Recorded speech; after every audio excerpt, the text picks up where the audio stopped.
One only leaves for about a half an hour. He's good verbal, but he's very bright. Let's get him on assistive technology. They were supposed to be teachers, so.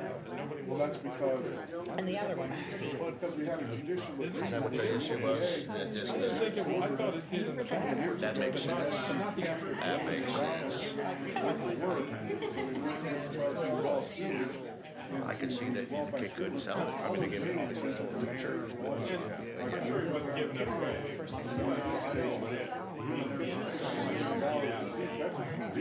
It wasn't in a floodplain. I've seen that first.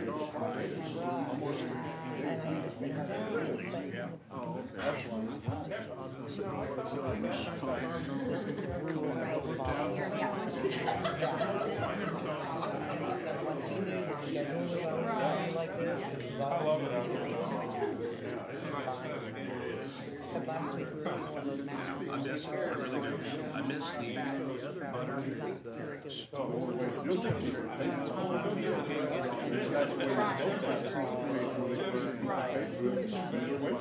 He told me one time, I said, well, I don't have my opinion. Well, at least it was the practice.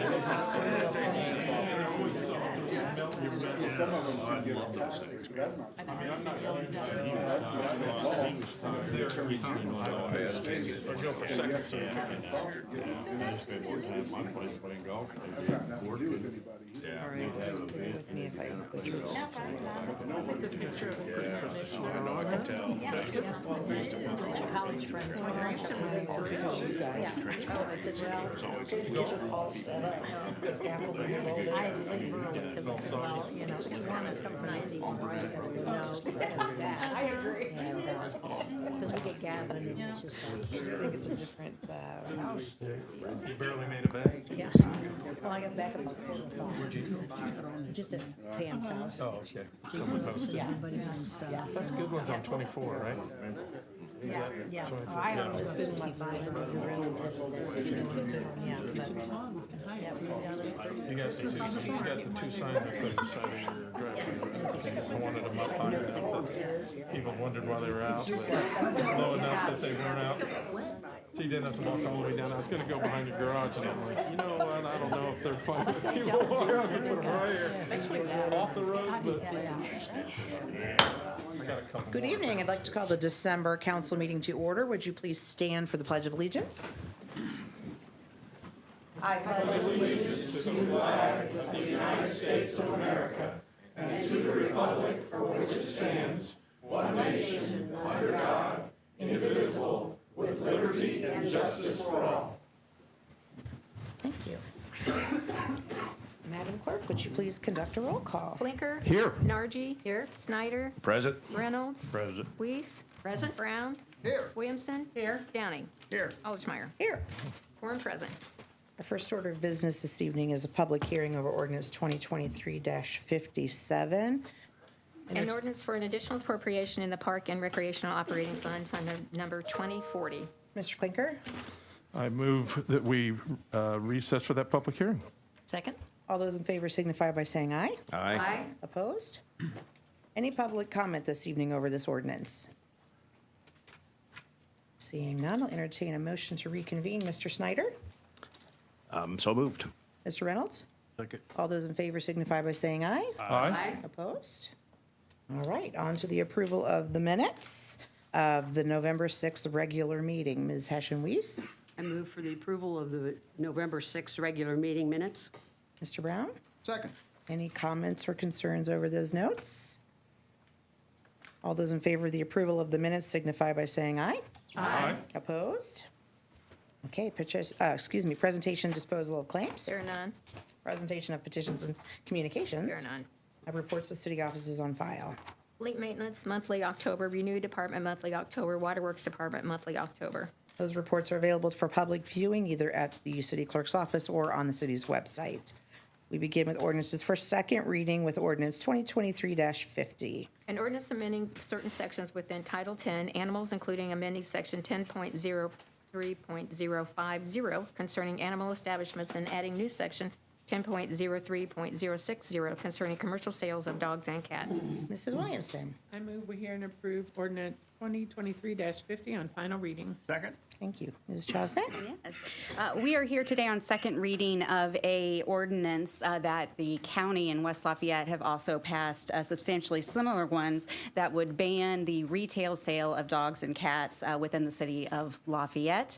I believe Sharon Dull is here. She gave a great presentation last month on the reasons why this ordinance is important, and she is here if anyone has any other questions. And just as a clarifying point, we are not aware of any establishments within the city of Lafayette that this ordinance would affect. It is to preempt them, to prevent them from coming here.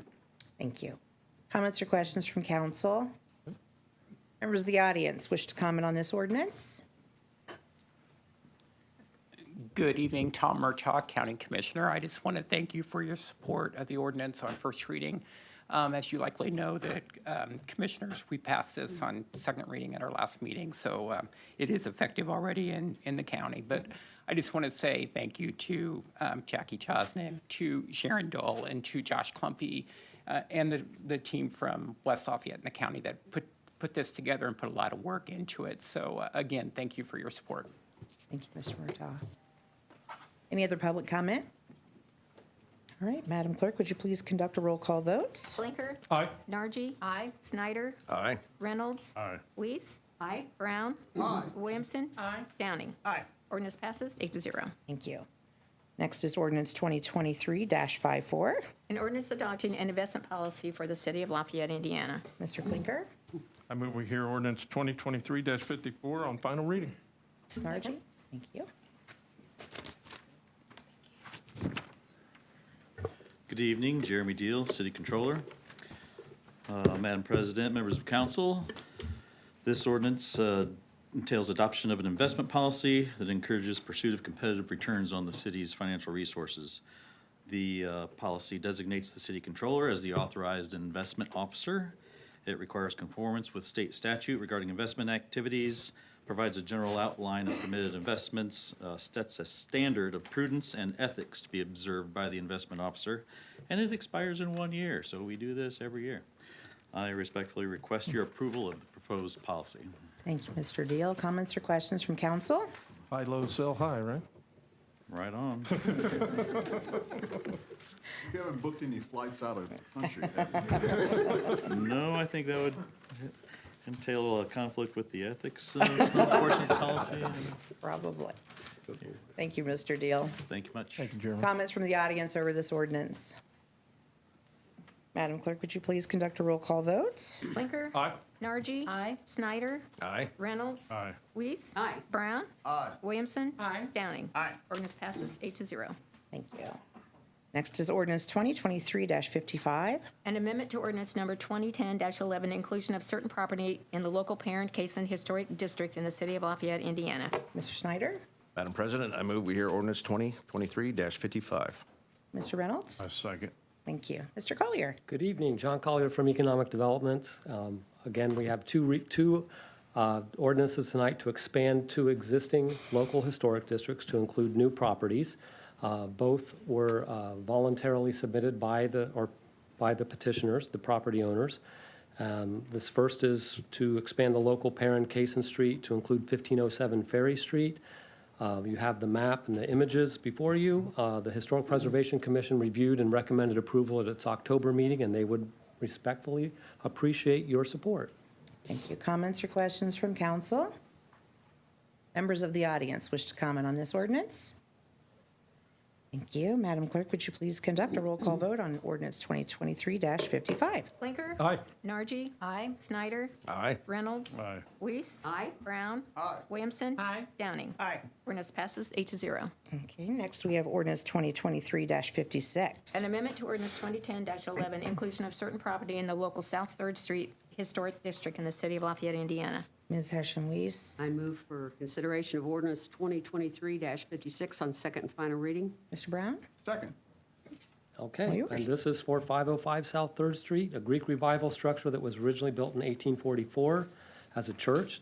It's one of the oldest in the city, and it's recently converted to residential.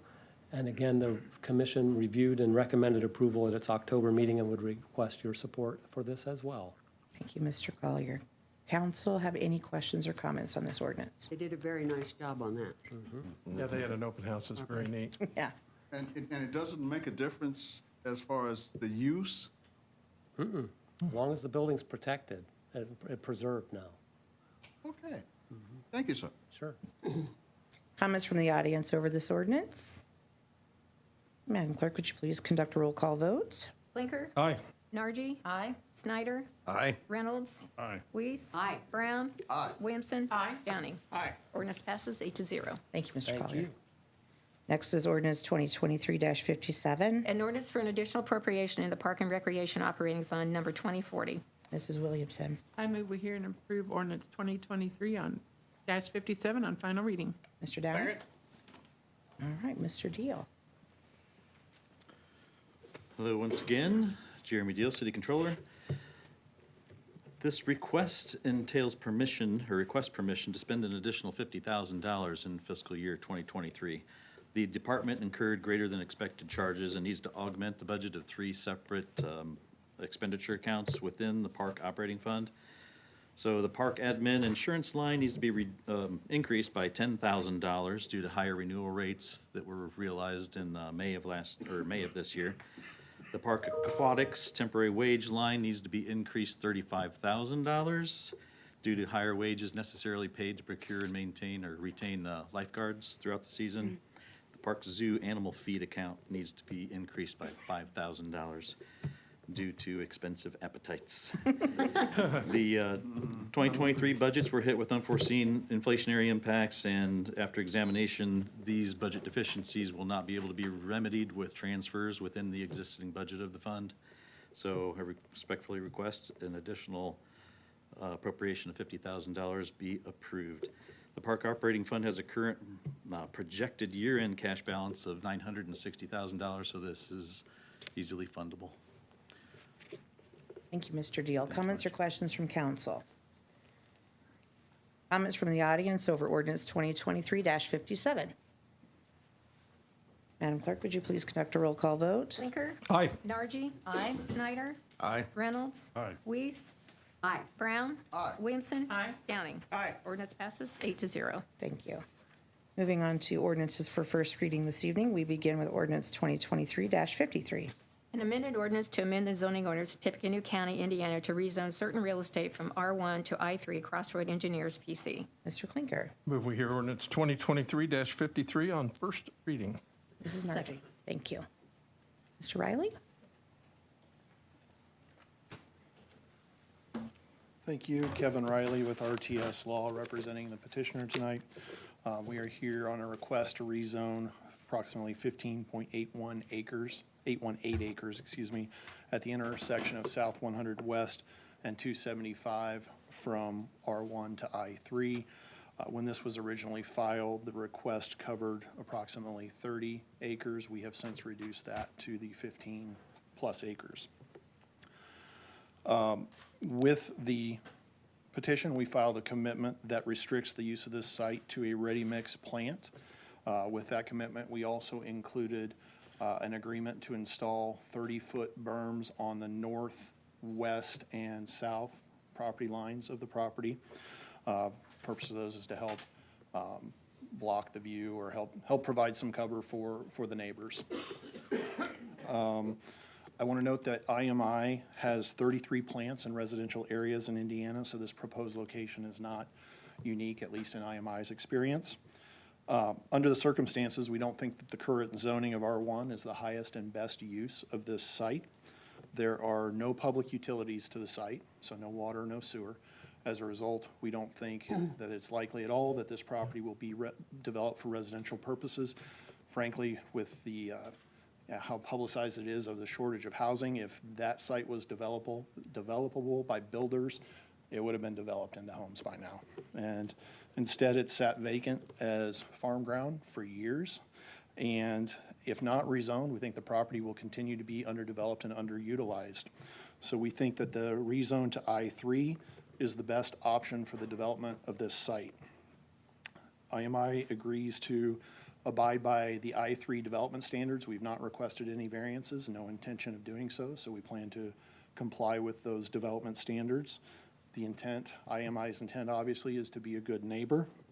I also did want to point out that there is a section in the zoning ordinance, section 410, that sets out performance standards that are required for all industrial uses. So the property, even though those standards are not in the commitment, we are still bound by those standards that address things like air pollution, noise limits, vibration limits, and restrictions on glare and heat. So those are provided for in the ordinance.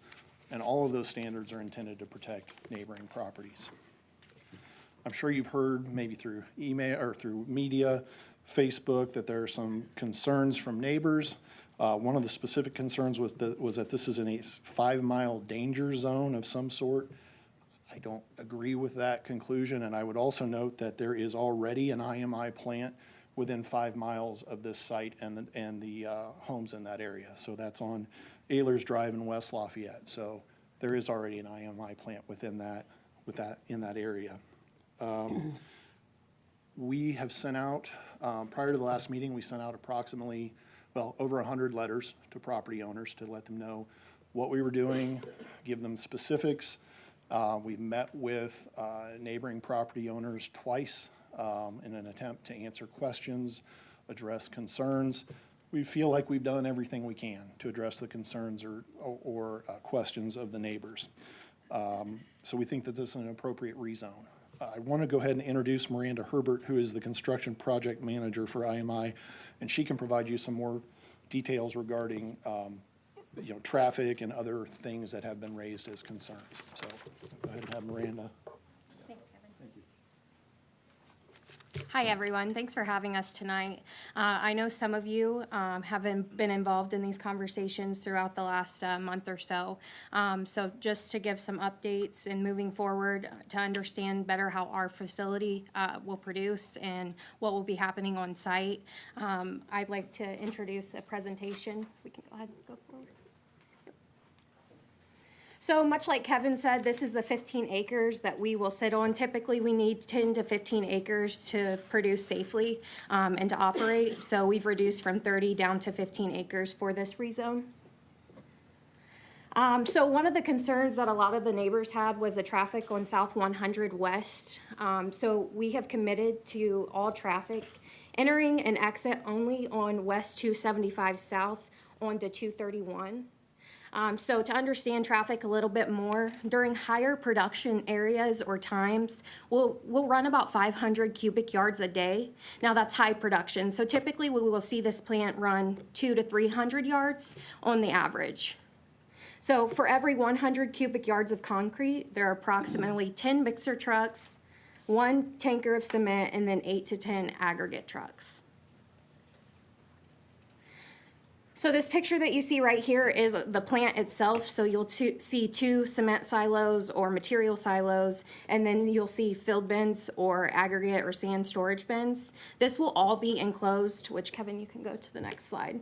So the building right here that has the IMI logo, this is specifically what we plan to design this plant off of, so it'll look fairly similar to this. So that plant itself will be all enclosed. It's ran through electric motors, so it's not as noisy as some might think, and like I said, it would be enclosed.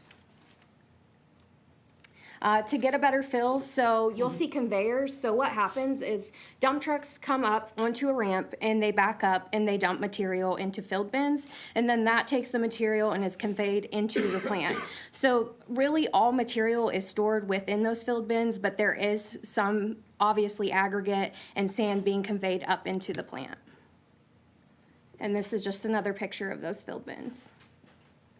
This is our washout pit. So when we have material brought back from a job site, our drivers will put water into their trucks, mix it around, and dump it into these bays. What then happens is it takes the concrete and it takes all the sediment and flows it down into clean water, and sometimes we'll reuse that water. This is inside our batch plant, so this specifically is the same batch plant that we plan to model the Lafayette plant from. They're upkept, they're clean. In the way that we've been designing them more recently, it's really well thought out as to where we have material placed and what we have stored within the plant. This is another picture of the plant itself. So this is actually the plant, so you could see those overhead bins a little bit. You can see catwalks, and as you can see, there's not a lot of dust, and it's kept clean. Much like Kevin said, we went from that 20-foot buffer to that 30-foot buffer, and we've also decided that if we needed to put in mature vegetation, that we would, to help with the screening.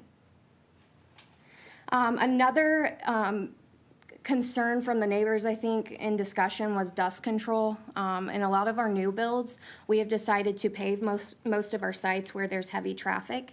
And so we've done this at our plant in Westfield, and it's helped out a ton. And we also plan to put in a washdown system. They're called a load and go. So basically what happens is each time the truck is loaded out and leaves the site, they're washed down before they leave.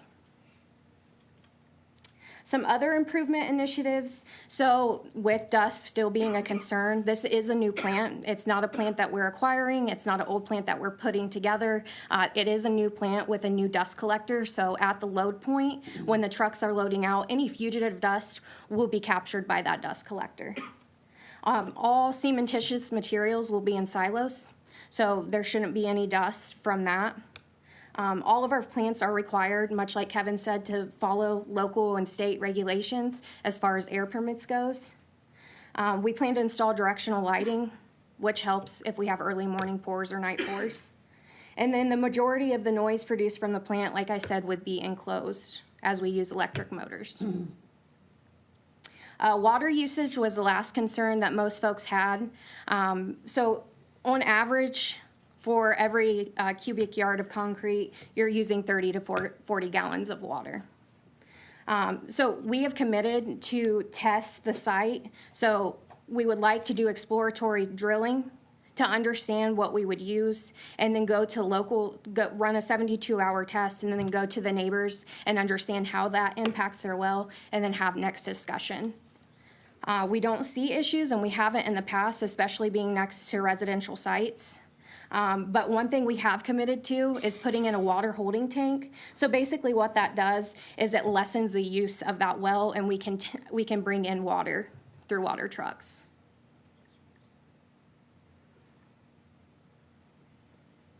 So in initial conversations, and I think we've kind of cleared this up, there was some confusion in regard to what we do as an industry and a cement mill. So we produce ready-mix concrete. So within concrete, there is aggregate, water, sand, and cement. Cement is a material, and I think there's been some confusion on that. We do not produce cement. So cement is pretty much heated up. It's a product heated up at high temperature, and it produces cement that we then use in our concrete. We're just mixing materials up and sending them out in our trucks. Okay, I think that's all I have. Are you taking a question? Yeah. What's the height of the building that you're putting in? So the Is building- that a 4-story, 5-story? So typically, the building itself is around 55 feet tall. Now, the silos run about 80 foot tall, but the building itself, it's just one story. We have catwalks within the plant that gets us up to where we need to work on the plant itself. We had a problem over in Benton Woods, aggregate. They were dumping trucks at 4 o'clock, 5 o'clock in the morning, and they were making noise. It sounded like a shotgun going off. From the neighborhood- tailgates. Pardon me? From the tailgates banging. From the tailgate Yeah. banging, and that's a little bit of noise pollution. Is that, I hear you're dumping aggregate, so is that going to be a problem, or? So we have 2 other sites here in Lafayette. So on our larger morning pours and then our evening pours, since this is in a residential area, we plan to utilize those plants more if we can.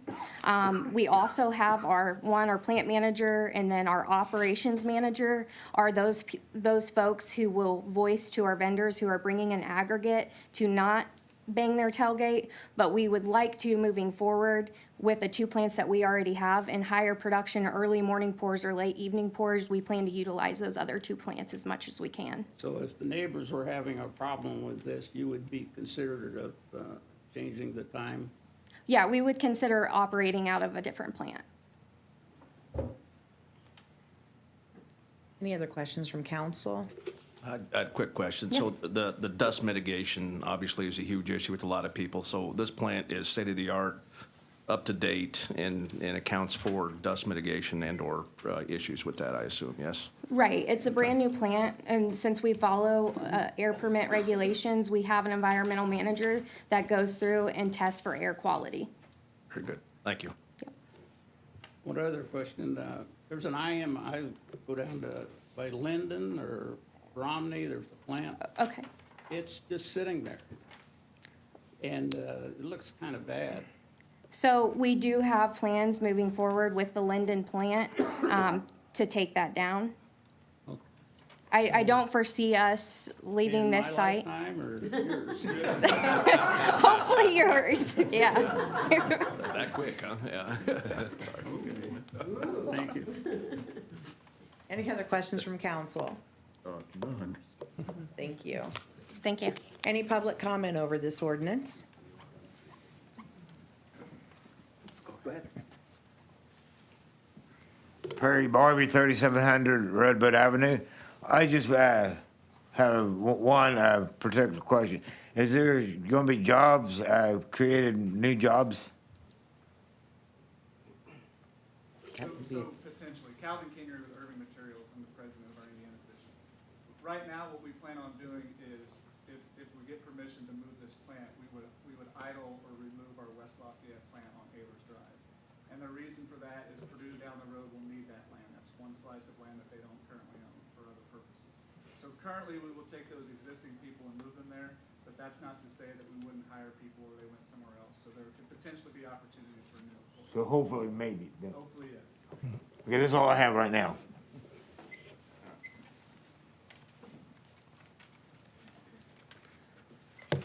Good evening, I'm Gabriel Dice, I'm speaking opposition of this ordinance. First of all, I Could you have, state your address for the record? my please? address, yes, I am located at 2626 South 100 West. Thank you.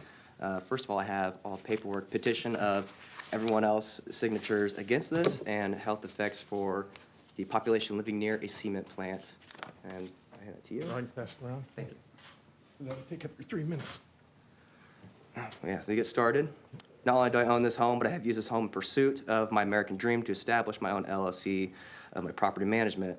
And it is my eventual hope to continue ownership of the home and eventually pass it down to my children to continue to see my family prosper in this area as they have for generations. Therefore, I wish to speak in opposition of this motion. I feel that a lot of questions have been addressed but not sufficiently answered, assuring me that something won't happen that anyone could clearly see isn't a reassurance, especially when staff are urging denial under similar but not the same conclusions to me. During the last zoning meeting, the original APC, they continue to express that they will follow all state and local ordinances, but these state and local ordinances will not protect the generations of family that have enjoyed the adjacent property. This change from R1 to I3 is extremely harsh and takes it from the lowest level of residential to the highest level of industrial. I caution and urge that the area is currently zoned for residential and it's surrounded by residential homes. This rezoning would destroy these homes while destroying the health of the families who reside around it. This rezoning would destroy not only the value of my home, but the small business that I have built and developed in my home city of Lafayette, Indiana, where I have been born and raised. We're being told this area is undevelopable as a property, but that is flat in the middle of a community. How can this property be not able to be developed when there is housing and a church and multiple other areas? Furthermore, it's my belief and understanding that adding a concrete path could have devastating consequences to the local animal, wildlife, nature, and flora. Moreover, the rezoning could lead to an increased risk of flooding in the presence of stormwater runoff, which could contain crushed concrete and bricks containing crystalline silica compounds, which could increase the risk of water pollution and harm to overall quality of the water supply, leading to damage of residents' organs. I'm already aware of several people who wish to remain anonymous that have pre-existing respiratory issues. On a personal note, within my area of South 100 West, I have a 14-year-old sister who could be exposed to items and chemicals that could cause her health. Additionally, the area has multiple children.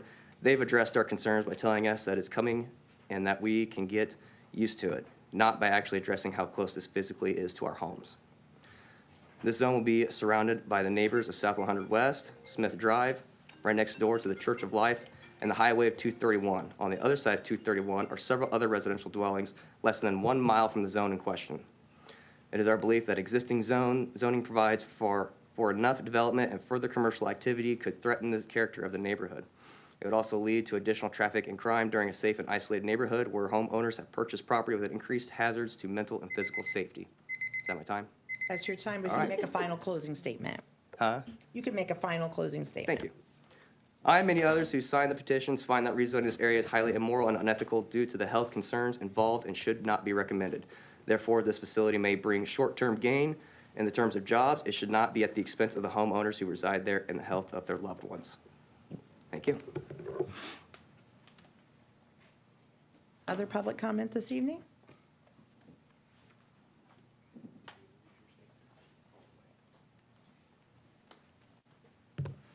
My name's James Cadwalder. I live at 2440 South 100 West in Lafayette, so I'd be directly across from this. Good evening to everyone on the council. Mr. Downing, I haven't seen you since high school, so I appreciate that. Nice to see you. Okay, so I'll make some statements, and I'm going to only quote things from the National Library of Medicine and the National Center of Biotechnology and Information. So those are government sites that you can look this up on. There's a lot of information out there. So I agree with my other residents that signed the petition against this for family health hazards, sulfuric dioxide, nitrogen dioxide, carbon monoxide problems. We have 2 wells on our property, so water pollution and runoff. We already have trouble with water running from that property across the storm ditch onto our properties. The city has to come and clean out the ditch several times a year. We just power washed and painted the buildings and houses, the pole barn and home on the property. So if they had dust, that would, defeat the point of that. Concrete plants are known to emit large amounts of volatile chemicals, VOCs, like is in hairspray and things like that, that has caused breathing problems, liver cancer, brain disorders, and other things. Obviously, it's going to reduce the property value to have this across the street. State Representative Nicole Collin from Fort Worth, Texas, has filed a bill in her area that no cement plants be built near schools, churches, or medical facilities, citing health problems and other concerns. So I think that's important. Maybe we should do that here. I know I heard they start at 4 or 5 in the morning, and they can have noise levels over 105 decibels. The owners of these plants don't live next to concrete plants. Y'all don't live next to concrete plants. I don't think anyone wants to live across the street from a monstrosity that's 80 feet tall. I think it's important that the Area Plan Committee said a few things. They said it's very dense residential and mostly R1, which is true, that this zoning would not be the norm, that the staff was concerned with the heavy industry. So I think those are all important things. I think that the council should put the residents and the health and the safety of the residents first over the zoning. R1 to I3 is the most extreme thing you could possibly do. This is almost 2024. I don't think that many cities are converting industrial zones inside city limits in these times. We're looking for other things and businesses and housing, and things could be developed there. So that's my time. Have a good evening. Thank you. Any other public comment this evening?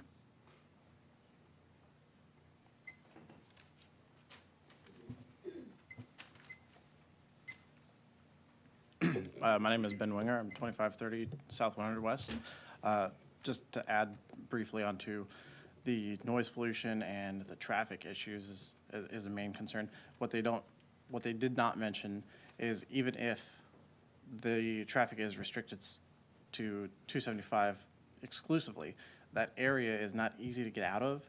It would require that a stoplight be built at that intersection in order to alleviate traffic issues on that side, which would, if not happen, or even if it did, cause traffic to spill over to 100. And it would restrict all of the residents of that area to effectively have to go only on 100 West. A lot of us don't exclusively go that way.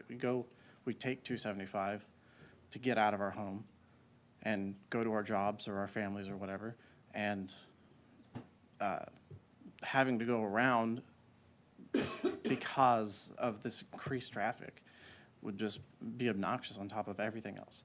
The noise issues, these trucks are loud. We know that trucks like this have explicit safety measures. They have loud beeps. They are meant to be loud and heard.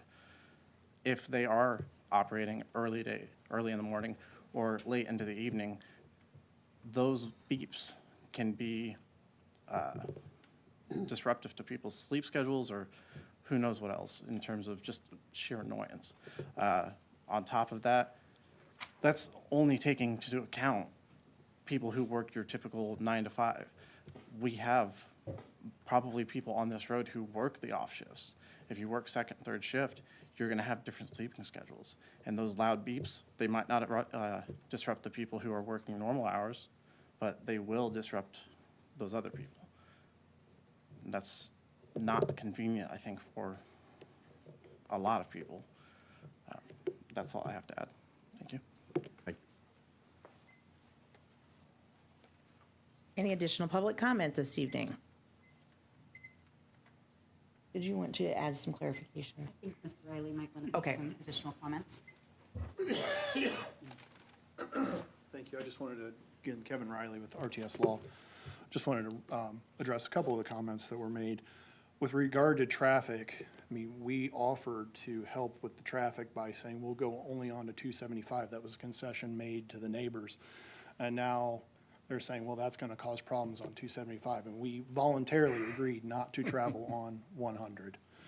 In terms of CO2, I think they're talking about a cement or a concrete mill. There's no hazardous gases associated with this use. Noise, again, there's an ordinance, part of the zoning ordinance that has noise restrictions. We're going to have berms set up that are going to help with the noise. So we think that there are protections in place for that. And then in terms of the zoning, I mean, there are other non-residential uses in that area, in that immediate area. So again, we think it's appropriate, and we appreciate your time and consideration and request your approval. Happy to answer any questions you have. I have a question. What, the chemical runoff, any of that, what's the, Wait, can you Let's come up.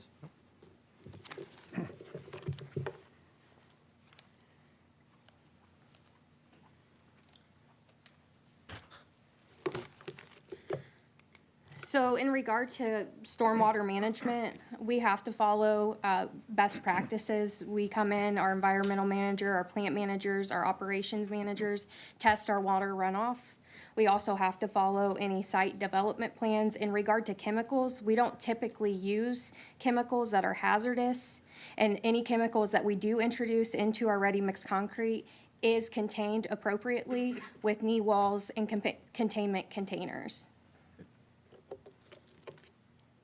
Had another quick question and/or comment. So with respect to the dust control, back to that again, I know OSHA several years ago has deemed that silica dust as a carcinogen, and there's requirements obviously in place now to contain those things, and your plant is updated to those requirements, and you have to get an IDEM permit Correct. for air quality. Yes, So we're all of not- our plants have to follow This isn't a IDEM. plant from the old days that creates a lot of dust. This is a new Correct. facility. Okay, thank you. How frequently does IDEM evaluate your plant to make sure it's up to code? So I know the IDEM visits regularly. It just depends on the area and who that manager is that comes out and oversees that site. We typically follow, we have best practices within our environmental team, and then our maintenance group as well. Not only to maintain the plant, maintain our dust collectors, how regularly we're changing those out, but also our environmental manager has his specific area and is heavily involved in that and the stormwater management. So you have a team in place that does Correct. regular? So to add to that real quick, sorry from the back room. We have one. If you item- could talk in the microphone, that'd be great. Need to report. And again, Calvin Kingery with Irving Materials. We have one IDEM audit at minimum on an annual basis, and then they can come in at any time. And then typically throughout the company internally, we try to have at least 2 audits internally throughout the facility.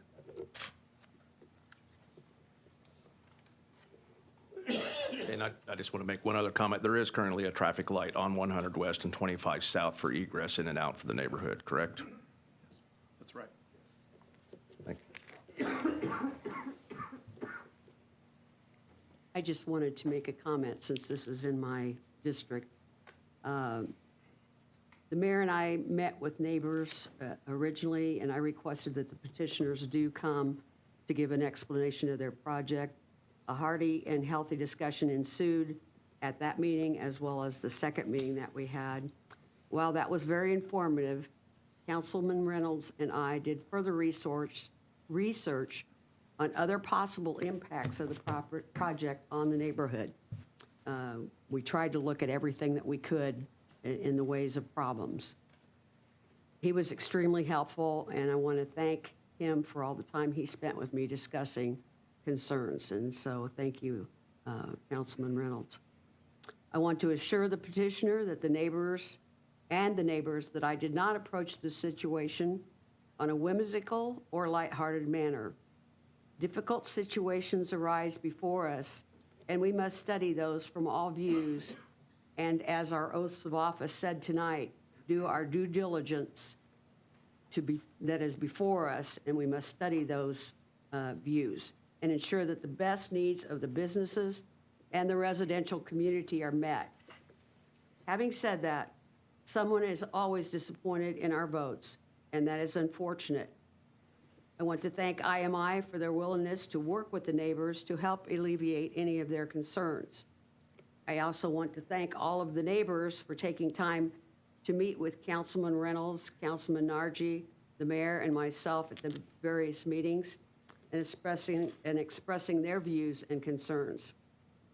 Believe me, all of you were heard, and you were considered in the process. So regardless of how the vote goes tonight, please know that this has been a very difficult rezone, particularly for myself. I've lost many nights of sleep over this and have tried to do what is expedient for the neighbors as well as for our community going forward. IMI has always been a good neighbor, and we expect them to continue to do that regardless of what happens here this evening. We did talk to neighbors in Frankfurt, and they had the same trepidations that many of the neighbors have expressed this evening.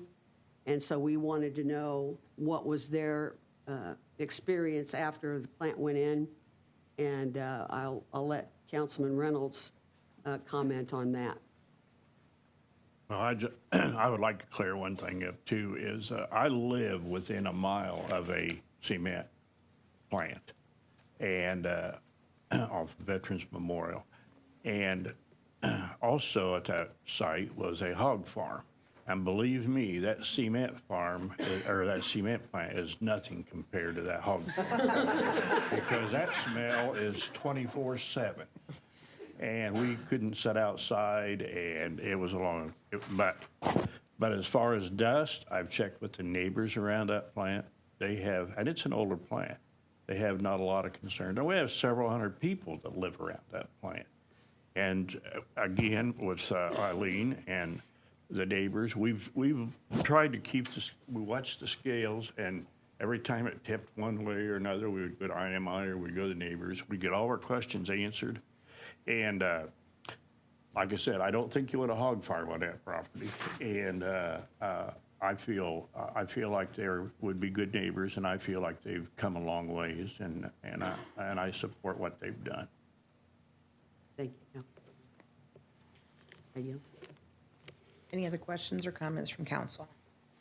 Do you want to add anything to the commitment? Thank you. Just to clarify, we are going to be asking for 2 votes tonight. They did file an amended, more stringent commitment on Friday, December 1st, that increased the buffer yard along 100 West from a Type B 20-foot buffer yard to a Type C 30-foot buffer yard, and added a Type C 30-foot buffer yard along 275 South and the north property line. And that was delivered to us on Friday. We are able to accept commitments that are more stringent than what was originally proposed, but we will need a vote both on the proposed amended commitment and then ultimately on the amended ordinance. All right. Any other comments or questions from council before moving forward? Okay, so I'm going to entertain a motion to accept the amended commitment that was dated December 1st, 2023. Mr. Snyder. So moved, Madam President. Mr. Reynolds. Second. All those in favor of accepting the amended commitment signify by saying aye. Aye. Aye. Opposed? Okay, so now we're going to call for a vote on the amended ordinance with the amended commitment. Okay, so we can go right into a roll call vote. Yeah, there's All no right. further discussion. Madam Clerk. Blanker, No. Nargi. Aye. Snyder. Aye. Reynolds. Aye. Weiss. Aye. Brown. Aye. Williamson. Aye. Downing. Aye. Ordinance passes 7-1. Amended ordinance. Amended ordinance. Commitment, sorry. All right. Okay, so we're moving on to ordinance 2023-60. An ordinance to amend the zoning ordinance of Tippecanoe County, Indiana, to rezone certain real estate from GB to I-3, south side of Callaway Drive, MIDA Group, the second LLC petitioner. Ms. Hashem Weiss. I move for consideration of ordinance number 2023-60 on first and final reading. Mr. Brown. Second. Good evening, Kevin Riley with RTS Law, representing the petitioner. As mentioned, the petitioner is rezoning this property from GB to I-3. The project will consist of 3 tracts totaling about 2.565 acres along Callaway Drive and Sagamore Parkway. If you're not familiar, this is the current Trader Buck's flea market site across from the mall. The land to the north is zoned GB and to the south is zoned I-3. And this property was previously industrial back in the 1960s. Beacon Supply is going to be the end user of this site. They're a wholesale roofing supply business with over 500 locations throughout the U.S. Their closest locations are in South Bend, Indianapolis, and Chicago. The current building is already well-equipped for the use, so beyond some cosmetic changes in the building, there aren't any current plans for substantial changes. The APC voted unanimously to recommend approval, and I'd be happy to answer any questions you have and request your approval. Thank you. Are there any, what's the outside containment, like fencing and stuff? Will that need to be upgraded for this project? I don't know that it will be upgraded. My understanding is that the fenced area is going to be in the back, so not facing 52. Okay. Other comments or questions from council? Thank you, Mr. Riley. Thank you. Comments from the audience over ordinance 2023-60. Seeing none, Madam Clerk, would you conduct a roll call vote? Clinker. Aye. Nargi. Aye. Snyder. Aye. Reynolds. Aye. Weiss. Aye. Brown. Aye. Williamson. Aye. Downing. Aye. Ordinance passes 8-0. Thank you. Our next ordinance is ordinance 2023-61. An ordinance to amend the zoning ordinance of Tippecanoe County, Indiana, to rezone certain real estate from GB to I-3, corner of Park East Boulevard and State Road 38, East Scannell Properties, LLC petitioner. Mrs. Williamson. I move we hear and approve ordinance 2023-61 on first reading. Second. Mr. Riley. Last time you have to hear from me tonight. Kevin Riley, representing the petitioner. I'm asking that this be tabled tonight for the reason that, Scannell Properties, the petitioner, is under contract to buy the property, but they're still in the due diligence stages. And the owner of the property doesn't want us to finalize the rezone until due diligence expires. That will be later this month. So we're requesting a rezone to the tabled to the February meeting to allow for the due diligence period to expire and for us to get that contingency waived from the owner. So that's why we're requesting this. Thank you, Mr. Riley. Thank you. So I'll entertain a motion to table this ordinance to time certain February 5th, 2024. Mr. Clinker. So moved. Mrs. Nargi. Second. All those in favor signify by saying aye. Aye. Opposed? All right, thank you, Mr. Riley. Okay, that ordinance is tabled to February 5th, 2024. On to ordinance 2023-62. An ordinance to amend the zoning ordinance of Tippecanoe County, Indiana, to rezone certain real estate from R2U to R3U, Centennial Neighborhoods, specifically 418 Brown Street, HMS Rentals petitioner. Mr. Snyder. Madam President, I hereby hear ordinance 2023-62. Mr. Reynolds. Did you second? Yes. Okay, sorry. And we have Mr. Schrader here this evening?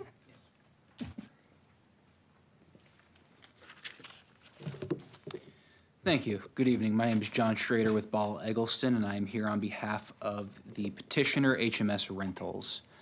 At the beginning of this year, HMS Rentals was co-owned by Hal and Max Snyder. At this point, it is owned by Hal Snyder and the estate of Max Snyder. After Max's passing, Hal is in the process of buying out his niece and nephew's share of the company, which mainly at this point includes the property that is the subject of this rezoning petition. Hal Snyder is my client. He cannot get financing on his share of the property because it is currently non-conforming use.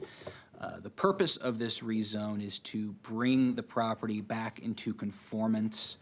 There are 2 buildings on this property. One has 2 rental units, the other has 3, which means that if it is a lesser residential use than R3 or some variant thereof like R3U, it will be not in conformance.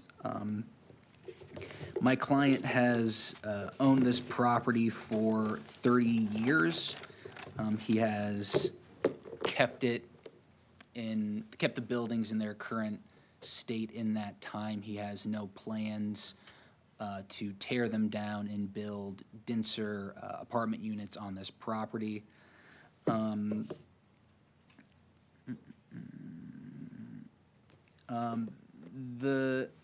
This comes here with a denial from the Area Plan Commission.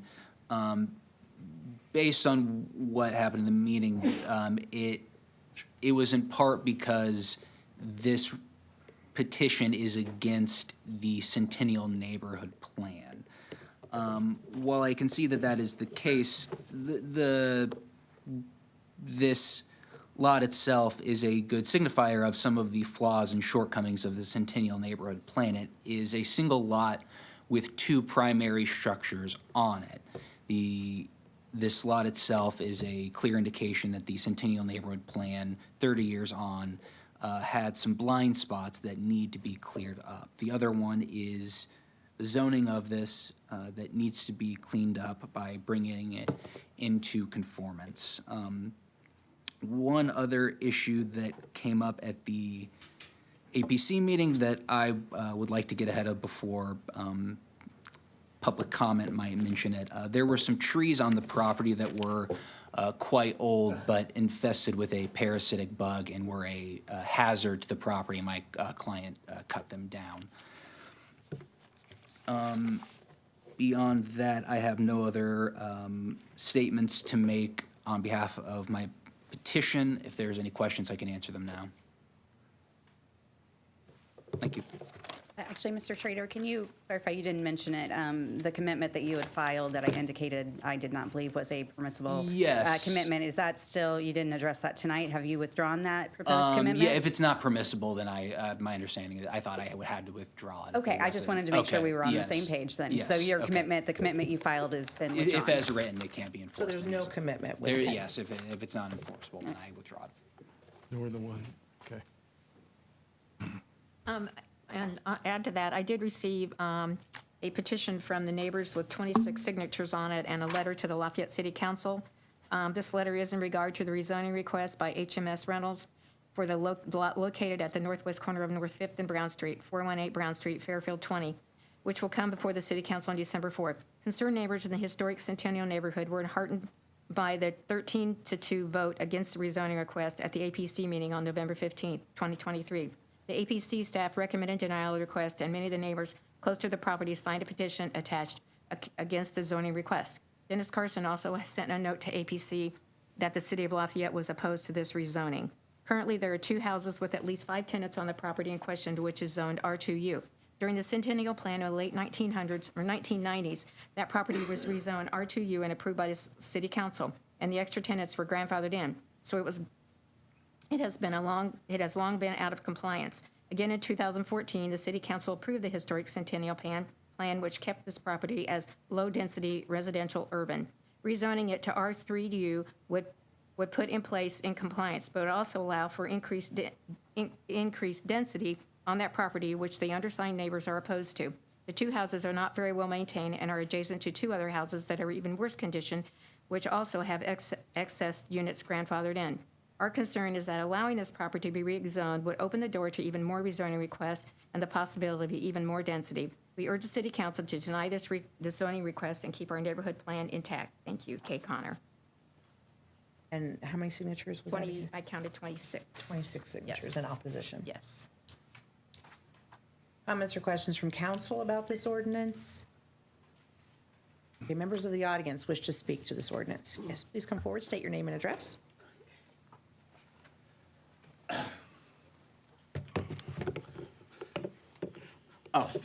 My name is Stuart Frescus. I reside at 421 Brown Street. I have lived there since 1992. I'm the owner of 415, 419, and 421 Brown Street, and I am against this petition for rezoning.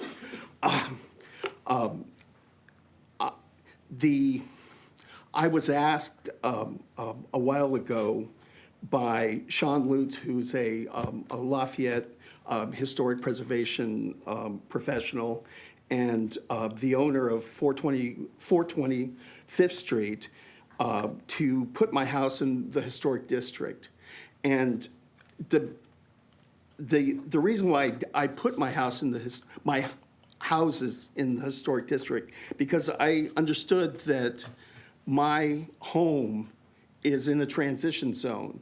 And if my structures were lost, then it would imperil the good work that has been done in that Centennial neighborhood, the row houses, and this kind of thing. My homes are not showplaces, but they were important. The petitioner, their property is in exactly the same position as my property. And so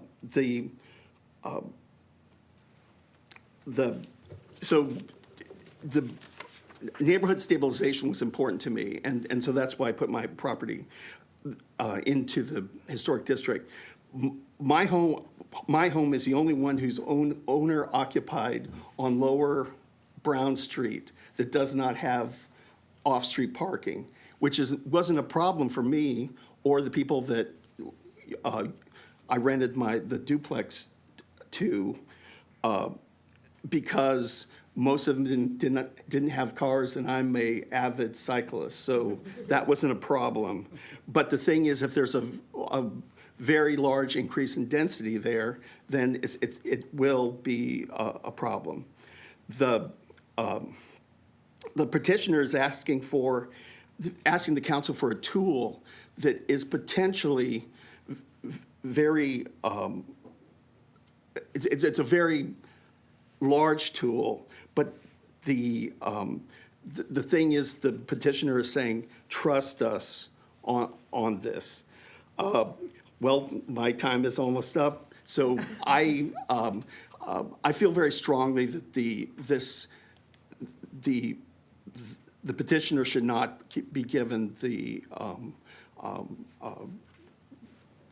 change in the change in zoning. Thank you. Thank you. Any additional public comment this evening?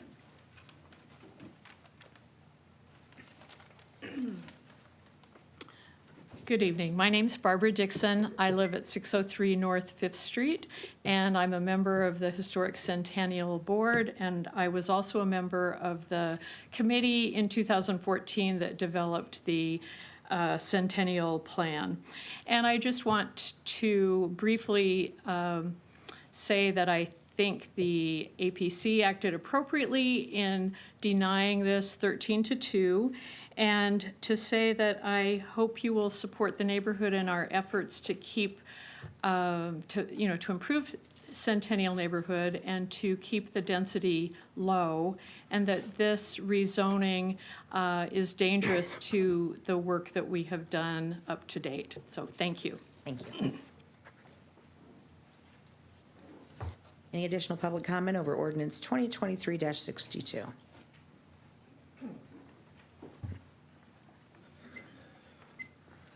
Good evening, everyone. I'm Ken McCammon. I live at 613 Perrin Avenue, though I'm still president of the Historic Centennial Neighborhood Association after 9 years of moving away.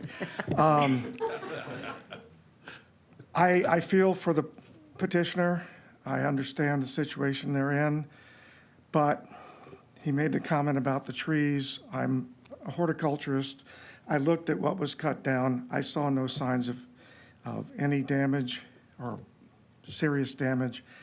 And that was the day before the APC meeting, and I just felt like this is bad timing. You could have waited until you saw what happened, because there's a lot there, and we've wanted that lot for a long time to build something like Centennial Townhomes or Brownstones, which I still own a unit 30, 40 yards away. So I'm opposed to this. I think the neighborhood as a whole is opposed to it, and I hope you deny it. Thank you. Thank you. Any other public comment for this ordinance? All right, seeing none, Madam Clerk, would you please conduct a roll call vote? Clinker? No. Nargi? No. Snyder? Nay. Reynolds? No. Weiss? No. Brown? No. Williamson? No. Downing? No. Ordinance fails. 0-7. Or 8, sorry. 8. Thank you. Okay. That concludes our ordinance portion of the evening. We're moving on to resolutions with Resolution 2023-32. A resolution declaring the designation of certain real estate as an economic revitalization area and approving the application for property tax abatement, GE Engine Services LLC personal property. Mr. Clinker. I move we hear Resolution 2023-32 on first and final reading. Mrs. Nardi. Second. Thank you. Mr. Carson. Good evening, Dennis Carson, Economic Development Director. I'm very excited about this tonight. We have a local company that's going to be making a significant expansion and investment, adding new jobs and such. It's GE Aviation, and we have Jordan Wysong here as the plant manager who will give you some more details, and then following that will be the mayor. Thank you. Thank you.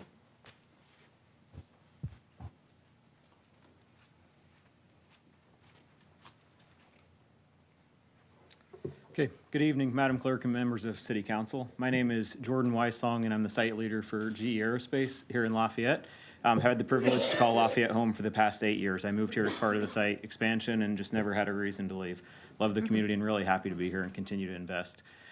Looking at what we're currently planning to do, with the current growth in the aviation industry post the COVID-19 pandemic, we've continued to see increased growth in air travel for the commercial engines that we make here in Lafayette.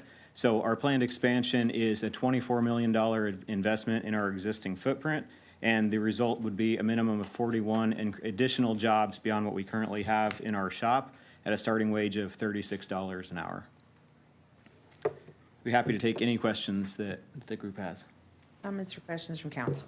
I just had a quick comment I'd like to make. The $36 an hour is definitely a wage that's more advantageous than $10 an hour. So I just want to say thank you and point that out. Thank you. Thank you for staying in this community and investing in it. Absolutely, happy to. Hope to continue to do so. Thank you. Okay, thank you. Mr. Mayor?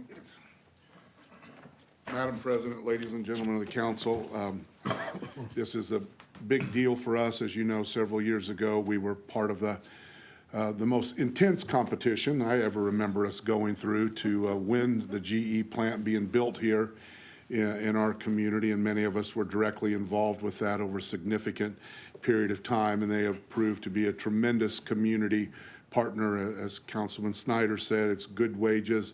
I've been in the plant many times. It's very clean. It's a great place to work. They do a lot of neat things with their staff out there, and this continued investment in job creation is another big win for the community and our partnership. So I certainly would respectfully request that you would approve this abatement, and we help this company to continue to move forward and hopefully do additional things in the future. So thank you. Thank you, Mr. Mayor.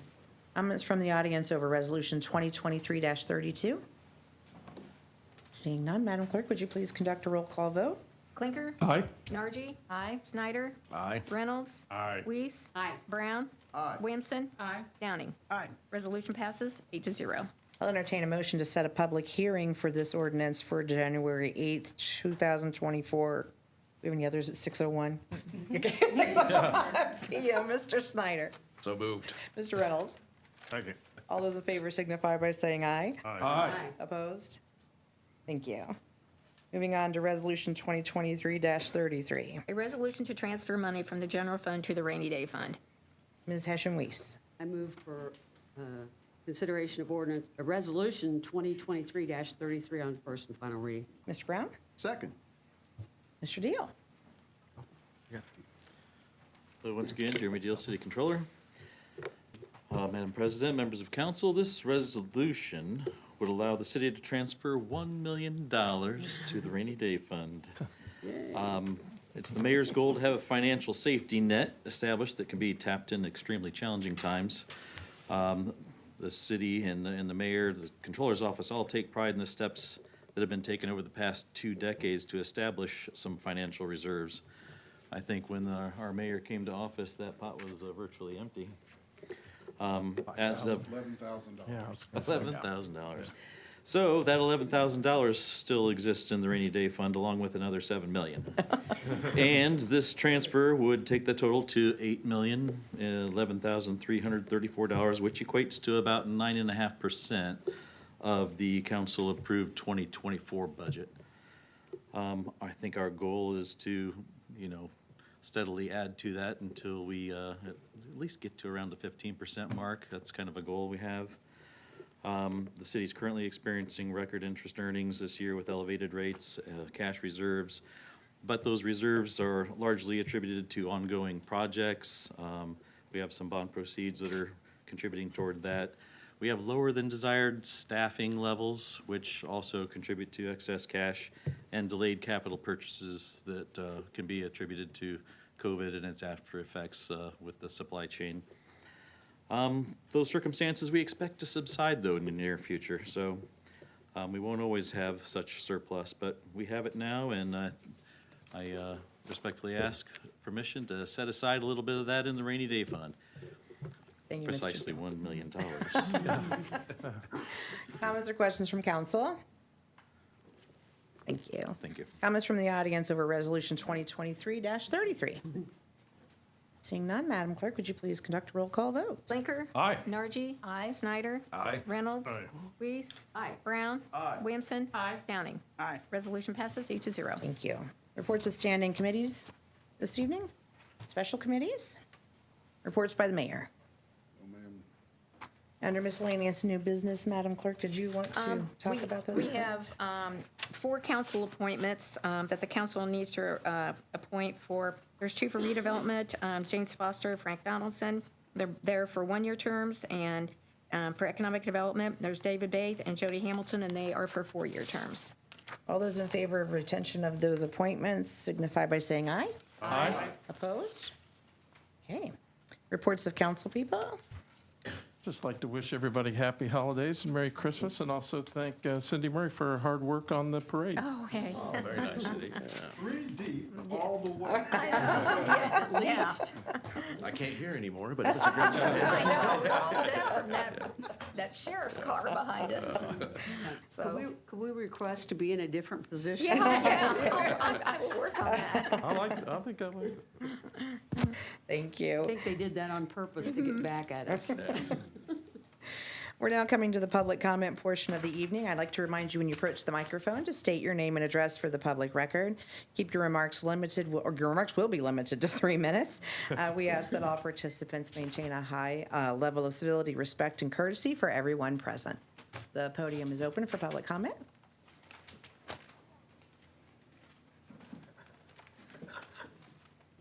Oh, it's a race. It's a race. Whoever's going better go. The clock's going. Yep. Pearl Speakman, 923 South 22nd Street, Lafayette, Indiana. I know you're going to get tired of this, but you're going to hear it until you help me out. I live right across the street from a duplex named, the guy who owns the duplex is Charles, and I know you guys know him. He's a scumlord and a slumlord. If you guys got some ideas, let's do it. Let's put it together. Don't talk about Hokum, because he ain't even worth this paper you give me. Let's get something done. Next thing I want to say is, it's time for us to recognize a problem that's been here for years. Older than any person sitting there or me, and I'm 75. We got restaurants in this town that's pimping out our people. If you only pay $2.13 an hour, you're a pimp. They don't need to take over our sidewalks or anything else unless they pay a minimum wage. So it's up to you guys not to do anything to help them people out. if they can't afford to pay a minimum wage, you can't put these women that's been dumped by a man that's got 4 kids, oh, you gotta work for $2.13 an hour. And you gotta pay your employer $5.12 an hour.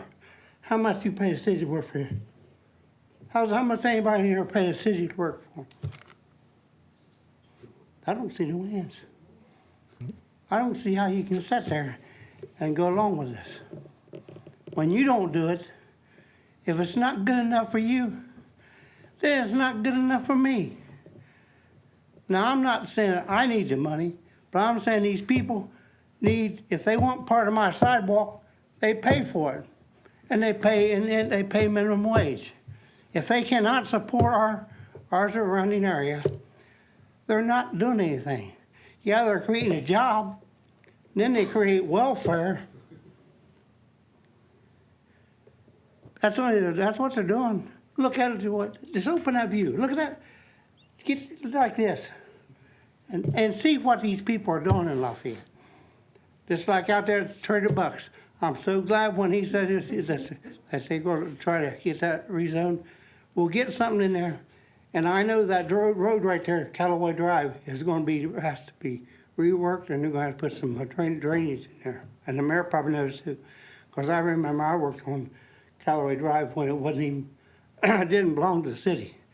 It belonged to Toys R Us and Jim Callaway. So thank you.